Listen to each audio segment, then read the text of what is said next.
session is titled Written in the Margin, and we have Carol from South Africa and Futhi Nchingila from South Africa, facilitated by Matthew Savides. Please welcome on stage. Thank you.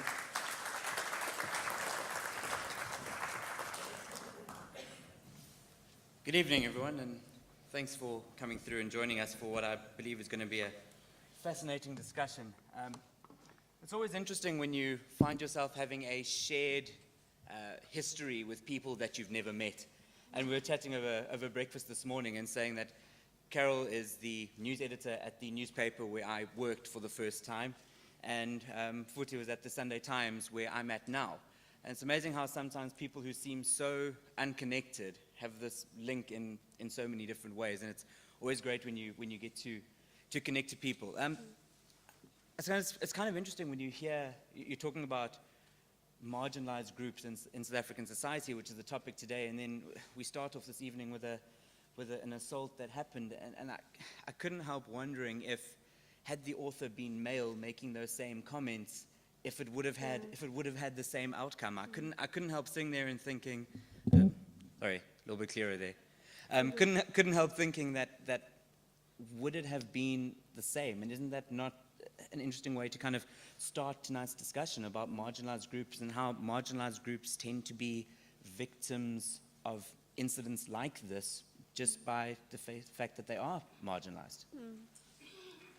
Futhi, would you like to weigh in on that? Yeah, I kind of think this thing of marginalization, it's choosing those that are the easiest targets. And if someone can present a physical challenge, if ZP had been male and tall and bodybuilding looking like, I'm not sure if it would have gone down the way it has. So I think it's part of that, although I try to also run away from a syndrome of victimization, because also that could be limiting in a way. Yeah. Carol, yourself, do you think? Yes, I think it brings home to all of us that we're writing in difficult times, and sometimes you don't realize that what you're putting out there is going to offend people. You don't mean to, but you take for granted our new freedom in South Africa. You kind of write what you like, and suddenly when something like what's happens, it's quite shocking to think that it can be here in Durban. It's usually something that one sees happening in places that are at war. So yes, it's been quite something for all of us. It's been very upsetting. Yeah, it's a very unpleasant way to start, unfortunately. But when we talk about marginalized South Africans, who are we talking about here? When we chatted this morning, we were just saying how South Africa is unique in terms of its marginalized groups compared to many other countries. Carol, if you want to start off and say, who are we talking about when we say marginalized South Africans? In my case, I've written about the Kariki Mensa of the Great Karoo, which are the donkey cart people. Now, in terms of marginalization, I think they're at the far end of the one spectrum. These are desperately impoverished people who are illiterate and who have no access to social services like All Pay, which is the government grant, healthcare, education, and a lot of it is to do with the fact that they have no identity documents.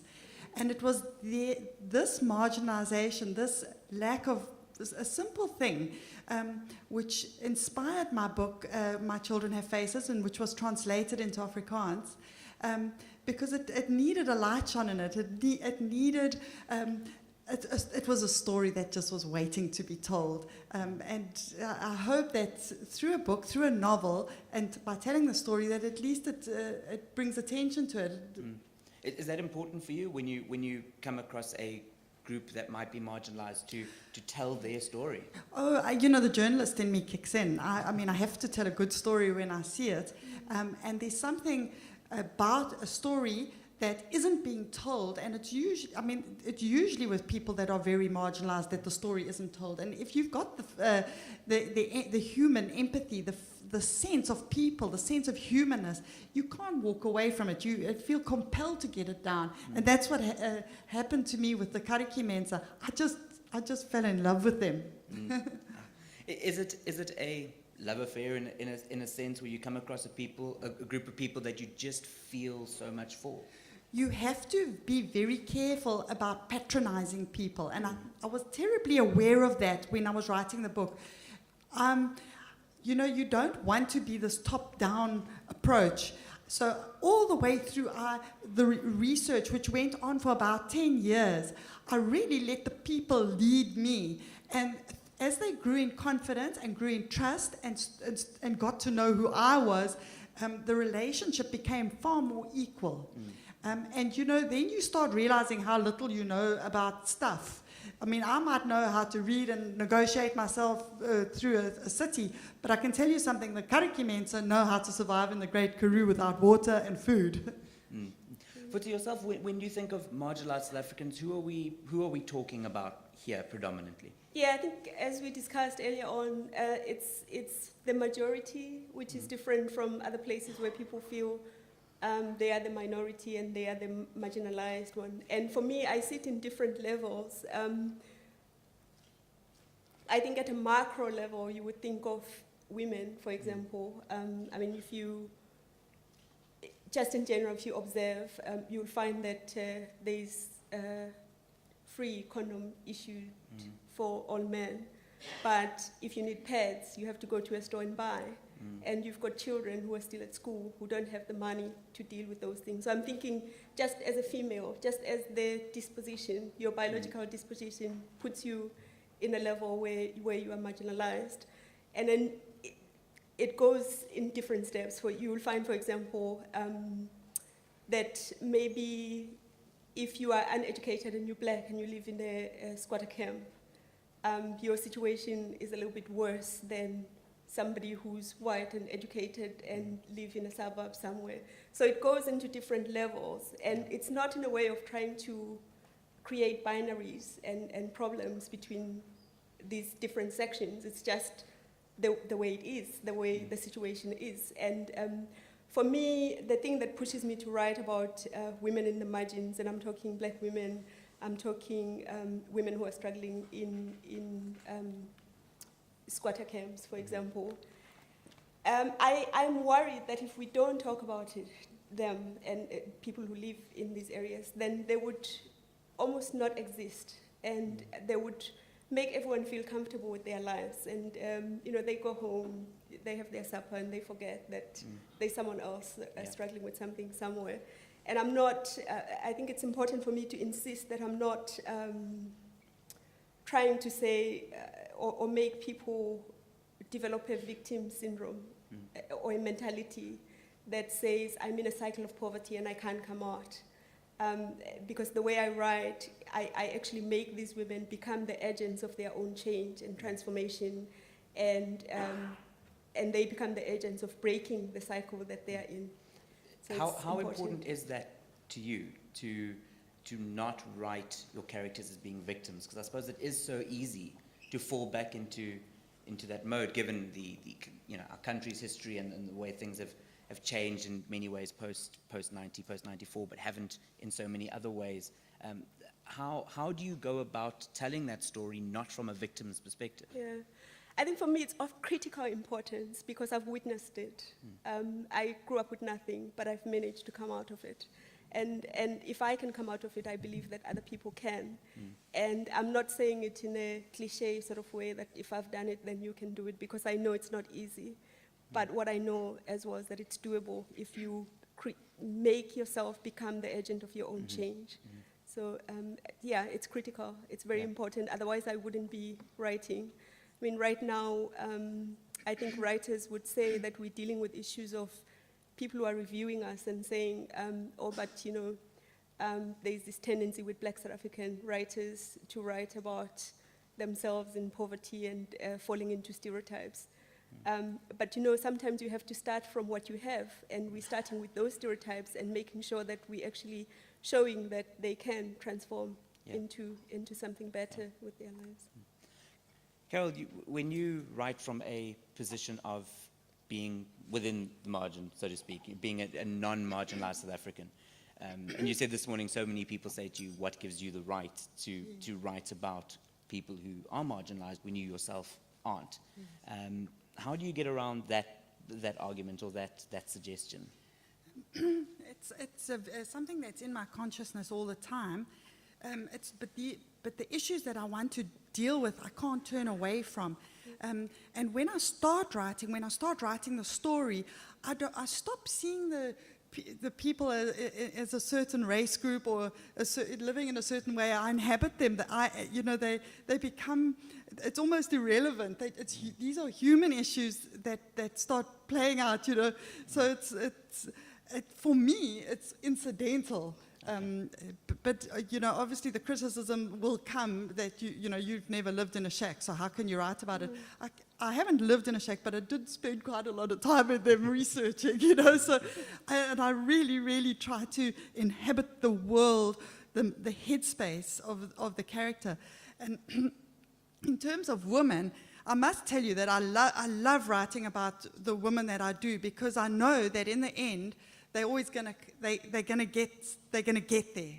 They're gonna figure it out, and that they're gonna be strong. They're tough women, and even though they're fallible and they're not perfect, I don't know how many of you have read Esther's House, but Esther does stuff that she's ashamed of. There's a little boy called Arpi who looks to her for help and for food even, and she looks at him and she's cross with his mother and she looks away, and in that one act, it costs Arpi his life, and she knows that. So she's not perfect, but in the end, her heart's in the right place, and she gets there. Strong characters come through quite a lot in both Do Not Go Gentle and in Esther's House. When you started, Futhi, we'll start with you. When you started writing your characters, are they always strong characters from the get-go, or do they kind of develop as your story develops? How do you go from this is the character I have in mind to the character that we see in the end? I think I think most writers would say that when they're writing, they don't really have a conclusion at hand. It comes as the process happens, and for me, it's the same. And I don't even mean for them to be strong in any way, but as I go along, I think also my voice and my experience influences what happens in the process. So it comes as I put together the story. Were you surrounded by strong women in your life that you bounce off, or many of your characters come from, influenced by? I think they were both strong and vulnerable at the same time, because I also worry when we talk about strong women, because I think it can give a license to do terrible things to women and say, oh, they're strong, they will be fine, they will come out right at the end. So I think with everything, with both men and women, as human beings, we have that part of us that's strong, and we have that part of us that's vulnerable or weak in some ways. So they a combination of both, and I always try to also just have a mess of contradiction as I tell a story. Sometimes they do okay in certain situations, but I think for me, what's always important is that they should come out at the end, having dealt with situations, but I also don't avoid dealing with what they deal with before they get to the point where they decide something has got to change, otherwise I'm going down the drain of a cycle that we locked into. Carol, is the same with you, or do you have a character in mind as you start? Matthew, my characters are largely inspired by people I meet. So in Esther's case, it was a composite of women who came to me as a journalist in 2009 to ask me for help as a journalist. And I could see that the story was bigger than just one article. So I developed the characters out of their experiences and a relationship that developed subsequently. You know, when you're on a story like the invasion of low-cost housing, you stay with those people for a while, and you really get to know them really well, and they definitely fed the development of character. With My Children Have Faces, there was one specific family who was living on our farm in the Karoo, of Kariki Mensa, and so they inspired the story that became My Children Have Faces. I did meet others, and obviously when you're writing, the characters take on a bit of a life of their own. Like, they suddenly do stuff that, geez, you didn't expect you to do that. I never realized in My Children Have Faces that the little girl, Witpop, was going to be such a feisty little girl, and in the end, she resolved plot for me. Fancy was a tough little cookie and the provider for the family, but at the end of the day, he was, maybe he wasn't the person. I want to give away the end because I think the end's quite you've got to read the book. But yeah, they kind of take on lives of their own. Yeah. You mentioned one of the themes that came through the issue of the invasion of low-cost houses, without telling people what the book's about, because like you say, read it. Very, very good, very, very worth the read. What sort of themes do you touch on, and did you always intend to touch on those themes? As a writer, I'm always looking for good, solid themes that have some kind of a social relevance.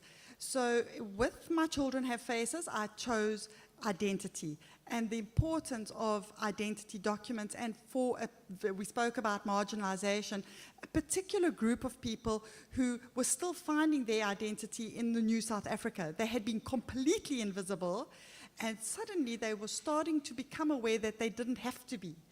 With Esther's house, it was the issue of housing. And I know that for many people who have a house and who live in a suburban life, it's an issue that doesn't really interest. I mean, it's boring. It's like another protest. When you start understanding the absolute desperation of people, and that they are prepared to die to get a roof over their children's heads, it starts to feed plot. And it was really, when I thought about it and when I spoke to those women in Oudtshoorn, I realized there's a book here. And there are so many issues like that in South Africa at the moment. Land, education, justice, every single one of those areas can be developed into a story. And sorry, I'm going on a bit, but the point that I want to make is that the role of author in all of this can be to help our society, which is still so fragmented, to reach out to each other. Somebody who can afford to buy one of my books at $180 or $200 will hopefully read it and be able to empathize with people that maybe worlds and lives that they wouldn't know much about. So it's a hand that sort of crosses the divide. Yeah. Futhi, was it the same with you? Did you what sort of themes did you touch on? You're obviously writing about different groups of people, but did the same kind of idea of bridging gaps come into play? I think so, but I think for me the main thing was about choices we make. And in the book, it's looking at the choices that this woman makes. She could have stayed at the house with a man who wanted to have more than one partner. And she chose to be independent with her child and move into the shacks and survive there. And I just think with life in general, it's the choices that we make that leads us to our destiny, whatever it is we choose to end up. So it was exploring that issue of choice, but also looking at other themes, the things that happen in the shacks for young girls especially. And the whole concept of virginity testing and how it puts girls into a situation where they are exposed to all sorts of violence. For me, it's the issue of sexual violence actually does something to me that makes me feel like I can be violent. Yeah. And because physically, obviously, I can't grapple with masculine power, physical power, I feel like in my writing, I can actually have my own payback somehow. And there were a few women, I can't remember when, who were killing their male characters in the book. And for me, a rapist never survives. Yeah. So there you go. I think we can all kind of agree with that. Kind of how it should be. How much of, and Futhi, we'll start with you, how much of your writing is personal experience, and how much of it, and when I say personal experience, I don't mean something you've just heard about or casually come across. How much of it is okay, this happened to me, this happened to my best friend, this happened to a family member, as opposed to the more distant kind of approach? You know, sometimes it becomes blurred. It could be a story that I heard, or it could be something I've observed, and it could be emotion that's evoked in me when I hear stories of children being raped because somebody thought they can heal themselves of HIV/AIDS. It could be some girl who went for virginity testing yesterday, and today she's found sprawled and dead and raped. And you know, those kind of things make me want to do something about those things. It sounds But like I wouldn't really say half of what I write about is from personal experience. My first book was Shameless, and it involved, the main character was a prostitute. And yeah, I've had some interesting experiences with some men asking exactly what was my profession before the work that I do now. So yeah, no, it's not connected to me, but it's connected to my observations. It sounds like a very almost activist approach in your writing. It kind of comes across as going, this is wrong, something needs to be done about it. Do you find that South African writers tend to, because of what happens so much, we almost become activists in our writing? You know, there's a column in Sunday Times that talks about accidental tourist. I guess I'm an accidental activist. I don't necessarily mean to be that way, but it comes out that way. And sometimes the question that comes through as well is that, since you write about women, are you a feminist? So it's also part of those accidental things that happen, yeah.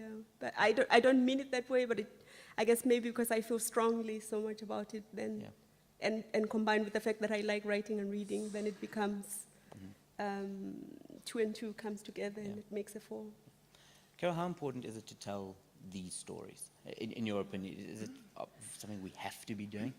I think that we're tremendously privileged in South Africa at the moment because we have so many stories. I couldn't live anywhere else as a novelist because this is where it's happening. This is where human beings are up against it. It's just an incredibly stimulating place to be. And on top of that, it's an incredibly beautiful place to be. A lot of my story is driven by landscape, describing the Karoo, the mountains, the endlessness. You know, we must never, we as South Africans tend to always put ourselves, and as Africans tend to put ourselves down if you know, compared to American writers and British writers or whatever you. But actually, you know, somebody was saying at one of the venues we went, but we don't read South African writers. I said, you know, you're limiting yourself so much. We've had Nobel Prize winners coming from our group of writers. Really, it's a fabulous place to be writing right now. Absolutely. Both come from a journalistic background. How much of a role did journalism play? I suppose this may be a question I'm more interested in, given my background, but how much of a role and what sort of skills did you learn in journalism that you then adapt into your writing? You know, with journalism, I'm sure you've come across the word economy. You know, you have 500 word space, and you deal with that, and you know that's that. And I feel it's helped me in that I don't feel pressured to have a thick tome of a book. I tell what I tell, and both the novels are quite thin, and I also think it helps that I'm female, so I don't have the issue, mine is bigger than yours kind of thing, so yeah, it helps. Carry yourself, the role journalism played in your writing? Journalism has played such a big part in my writing. It's just because I was a journalist that I was able to recognize stories that I think I was uniquely placed, and I recognized that with the Kariki Mensa.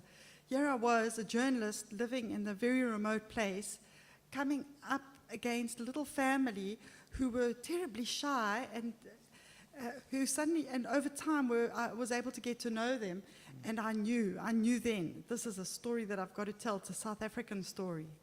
And the same with Esther's House. You know, no journalist working in South Africa had the time that I did at that time in my life to spend with a group of women who were occupying houses illegally. So again, I was uniquely placed, and I recognized that, and it's given me 2 books. So, and now once one has done it a couple of times, your confidence comes, you know, and then you feel you can do more. Yeah. Let's talk the writing process. I mean, you chatted character development and that sort of thing, but Futhi, from your side, how do you go from an idea into a story? Yeah, I tell the same thing to people who say, how do you, I have a story to tell, what do I do now that I have this idea? You sit down and you write. And that's what I do. One day I may come up with 1 page, and the next day I may throw out the whole page and say it doesn't make sense and start again. So it's a matter of just pushing yourself. Every day you sit and you put it together. And I don't censor myself when I put the first draft. I just type whatever comes into my head. And later on, then you can see how you can try and organize your chapters to make sure that they flow. Are you one of those writers that always has the notebook and pen in the back pocket and kind of, as you go along, you're jotting stuff down the whole time? Or do you kind of have a scheduled, for 2 hours tonight, I'm going to write? I don't schedule, and sometimes I don't have a pen and a paper in my head, but you would sort of have that something, and I could kick myself when I get home, and it's completely gone. It's like, it was brilliant, and it's all gone. And so you just have to force yourself to sit down again. And, Kerstin, I'm not sure if she's here, she was talking about how sometimes it's not from the logical type of writing, you feel it in your gut. And you sit there and you put it all together. Sometimes by the time I'm done, I have to stop because I'm in tears and I'm shaking and I'm thinking of all the stuff, the ugliness that comes out. So it's one of those things. Yeah. Did you ever have or come across a phrase or a sentence or a paragraph or a story that you're telling where you know as you're writing it, yeah, I've nailed Makes this. sense, This is spot on. Yeah. Did you ever have? Do you have those moments? I've had those moments, and I think "Do Not Go Gentle" as a title is one of those because it connected. I felt like it was a hand in glove kind of fit with the story of resilience and fighting for survival in the shacks. And "Do Not Go Gentle" just puts itself out there for that sort of thing. So yeah, I've had those. Carol, from your side, your writing process, do you have a formula? Because I work full time and I'm a mom as well, I have to be pretty structured in the way I work. Up until now, I've been working in the very early morning, and there's no romantic secret. You got to switch your computer on and get yourself out of bed and make that cup of coffee and do it. But what I do is when I have an idea for a book, I first write a 300-word synopsis. I leave it for a few days, and then I come back and I write 1,500 words on the same thing. Leave it for a few days, and then I start perfecting plot in the synopsis form. I then do a character Bible, and I literally work out exactly who's going to be in my story, and I write about each one. And people say, but don't you get bored? I mean, you want to get on with writing the book. That's the creative time, and I'm really letting my imagination go. Once I've written the character Bible, then I plot, and I can go up to 40, 50 chapters, and I literally make my roadmap for the next 3 to 4 years, because I know with the time that I have to write, I'm going to need it, because sometimes there are patches when the kids are going to have rugby games every afternoon and I've got work or whatever, and there's no time, and I can at least that way can slot in and pick up where I left off. And then those characters, they don't leave you at any time. You have issues of plot that even when you're not at your computer writing, resolve themselves at the oddest times. You're driving along in the traffic and ding. So, yeah, it's very structured for me. Futhi, are you as structured? No. But I think I'm going to steal some of her ideas because it sounds very interesting. But no, I don't have structures. As I said, you sit and you write, and afterwards you then look at what you've put together. And sometimes it's hard because you have to throw away certain things. And sometimes you think, some of these things were important, but that they don't fit into the story that you're writing. And so you have all these small crumbs that you put aside, and they may work later on. So that's what I do. I keep some of the things, and hopefully they will come back for... I've got two more questions, then we'll open up to anyone who wants to ask any questions.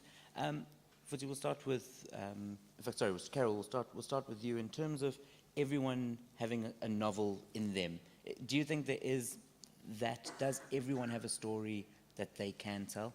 You know, just if you feel that urge to write a book, then you must do it. Because if you just look back in your own family, there'll be some object or there'll be some little anecdote that will be a seed for a bigger story. And then you actually just have to let your imagination go. And it's in this day and age with TV and all our gadgets and everything, it's allowing yourself that mental space to actually just sit and think about it. Because writing is thinking. And to give yourself the quiet time and the silence. You know, it's to find those little gaps. Sometimes the best ideas come to you when you're literally lying under that apple tree, you know. And I spend a heck of a lot of time lying on the couch with my eyes closed thinking. Just because, you know, you can, because I think everybody can do it. And then once you get started, don't keep starting over and over the chapter one. Get that map down and then push through. Writing a book is like running the Comrades Marathon.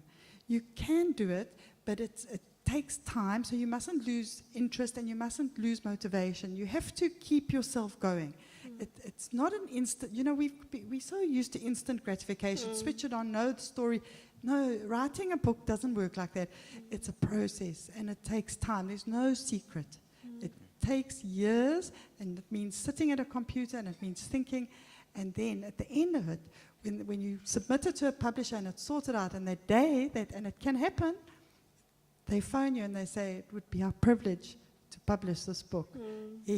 Nothing can compete with that feeling. That's true. But your experience was regarding publishing, so that's kind of get the idea, get it written, get it through to a publisher as long as it takes to do it. Futhi, in your experience, you had 6 years? Yeah, it's about between from Shameless and Do Not Go Gentle? 2009 to last year, so it was quite a bit of time. Between the first one and the second one, my dad passed away, and I was very close to my dad, and I learned the love of writing through him. He finished JC. He was very proud that he was at the time where he finished his JC, and in his certificate it was saying University of South Africa, so that was very important to him. And he would teach us Mashamsana. It's a book that we used to read back then. And every time he would buy Ilanga Lasenatal, and we would read certain stories there, and he would give us sense for Kafascoach. I'm not sure people who are same age as me would know what Kafascoach is. And so when he passed, I got a bit depressed. That was 2010. So I really had no interest in a lot of things. It was a blur. Between 2010 and 2011, I think I was a zombie walking around. Also I struggled with getting my second book published. The first one was almost magical. I gave it to my professor, who gave it to UKZN Press, and voila, it was done, and it was quite easy. The second one, I had to pull it out from a few publishers who suggested changes where I thought, if they change this, then it's not my book. And so I had to take it out a few times until I got Colleen, who has enormous respect for South African writers and supports them. So it took a lot of time, but I'm glad it did, because I think I needed to be stronger. I needed to get rid of certain heads that I was dealing with. So now I can be able to be happy that it came out the way it came, and I can deal with things that come with it. So. I suppose in both your cases, when you are dealing with fairly controversial topics, land invasions, the sexual abuse of women in townships and that sort of thing, it must be important to stay true to that story and not let it get changed too much along the way. Yeah. It feels, I don't have children, but it feels like it's your child, and you would protect your child with all that you have, and that's how I felt with this manuscript. So, Okay, I think, thank you very much, Carol and Futhi. I think we're going to open up to questions. I believe there are roving mics floating around. I don't need them. microphone. Just check if anyone at the back can hear you. I think that's more I the... just wonder how the development of creative writing is progressing at university level, because I think one of the greatest tragedies in our education system as we move further into the 21st century is the competition between the arts and the sciences, and our children are very pressured to follow this sort of idea that you will not earn a living and you will not have any worth unless you follow a career in the sciences. I just worry about this competition between the humanities and the sciences. Well, certainly I see it at school level. Thank you. As a teacher. Fuzzy, I'm going to ask you to answer that. Your book came through the UKZN Press, your first one, Shameless. Is that something that you notice, that there is a shift away from creative writing and the arts towards more sciences, and does that concern you? You know, we live in a country where the issue of survival is critical. And reality is that as a writer, you can't write full-time and live on it. But what I know and what doesn't worry me is that if you have a creative edge in you, you can balance both. You can learn about the creative arts, but you also know that you need backup or something to fall on. It's just the way it is. And so I don't worry. It's like, for me, it's like people fighting for God. God can fight his or her own fights. And so it's the same with the issue of creative arts and science. You know, it's whoever has an edge will have it. It's either you love it or you don't. And it will always be there. I know that it won't be in a way that maybe you would want as a teacher of creative arts, but it's something that will always, it's in there for people who want to do it. Yeah. There was a question in the one there on the side, and then I think someone had their hand up in the middle as well. Let's start with out there first. Thank you. I got the advantage of having the microphone next to me. Yeah, my comment is about the use, or rather the extension of the concept of marginalization that you do. It seems to me that you equate marginalization with poverty, and that poverty you associate it systematically with the African woman. It seems to me that in today's South Africa, this is quite a stereotype, if I may. I wouldn't deny, of course, that a majority of, probably of marginalized people in South Africa are African, and among them African women, but still, by no stretch of imagination could you consider people like Rampele Mampela as marginalized, or powerless, or Nkosazana Zuma, etc. Similarly, would you consider Black Diamond, as they used to call them before, some years ago, as marginalized? I think that's it's very much a stereotype. It seems to me it would be more useful to instead of having this as sort of an essential category, to consider marginalization as dynamic, according to the circumstances when one finds himself or herself in. Okay, no more time. So. Thank you. Thank you. Carol first, and then Fuzzy, if you want to add in.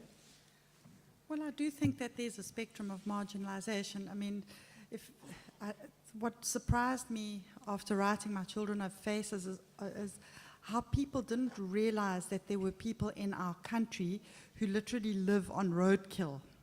And that these people don't classify themselves as black people, they classify themselves as colored people. Now, if you start looking at the sort of color of people's skin, you'll realize how ridiculous that is, because the colored people are everybody from the Kariki right up to ministers in government, you know, so it's a very big thing to start dividing it up with race.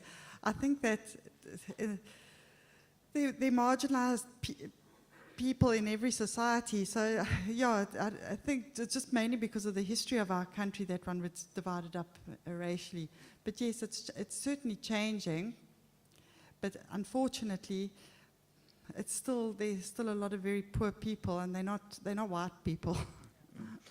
But it's the same kind of thing. It does change. Yeah, I'm glad he's raising up this point, because the example you are using are exceptions. Those are the small group of elite black women who've made it to something. but we still have an issue, and it's an issue that needs to be dealt with. And I think it's dangerous when we start seeing it as a stereotype, because it's almost shutting down their voices, and they're still there, and they still have these problems. So it's something that needs to be dealt with. And also, this thing of black diamond doesn't exist. It doesn't. I can call myself a middle class, and if someone were to look into how much I earn, look into my profile, they may think of me as a black diamond, but I have aunts, I have uncles. I don't have a child, but I'm paying every year, I'm paying huge amounts of money for children that I don't want them to end up in that environment where they're stuck in a cycle of poverty. So if you see me now and think of me as a black diamond, you're certainly mistaken, because the salary that I have to break it down into 10 different people. So there's nothing like a black diamond in South Africa.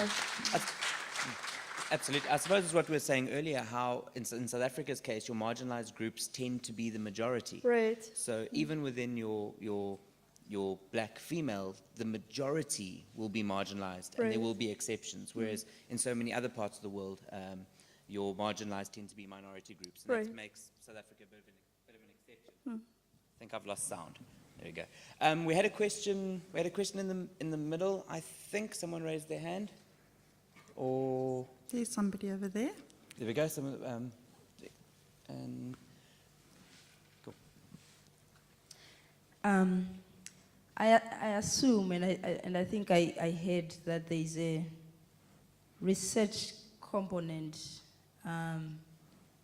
in the writing about the marginalized project, especially when you don't quite share the same experience. I think it's Carol who said something like, I haven't lived in a shack or shanty, but I've spent a lot of time there doing the research. My question is, after your product is out, do you go back to spend time sharing with the people that you know, with the spaces where you conduct your research, and what is the experience like to come back with a book and engage those people through readings and discussion? Yeah. It's fabulous to go back with a book, because people, when you spend a lot of time with them doing research, become your friends, and they're tremendously proud of the product. And I was so happy to be able to go back. And it became a bit of a joke, because one of the women, Margrita, gave her a copy of my book, and it got snatched out of her hands, and she was quite like possessive of it. And it was her friend from next door and said, "Ach, Margriet, jy kan nie eers lees nie." But she couldn't read, but at least it was her book, you know. So yes, I go back to the. It's expensive to go back to the Karoo for me from Durban, because you have to fly to George. So, but I do try to go back now annually, and it's like a pickup from yesterday, and we do call as well. So people, you know, we're in touch, and we are friends on Facebook as well. Oh, okay. That's cool. Yeah. And do people actively read? Are they interested in reading the? I think that those who can read would definitely give it a go. Funnily enough, it's their kids that have access to education. The older generation are illiterate, and I don't see that they'll be able to comfortably read the books, which is why I'm glad they translated into Afrikaans, because the people are all Afrikaans speaking. But it's their children who are completely literate, who are picking up the books that are now in the home. And yeah, I've got, you know, the curriculums obviously are difficult to pin down.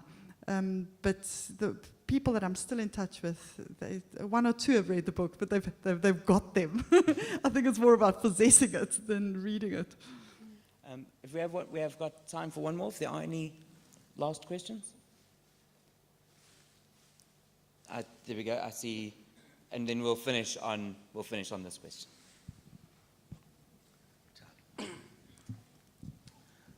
I'm directing this question to you, Futi.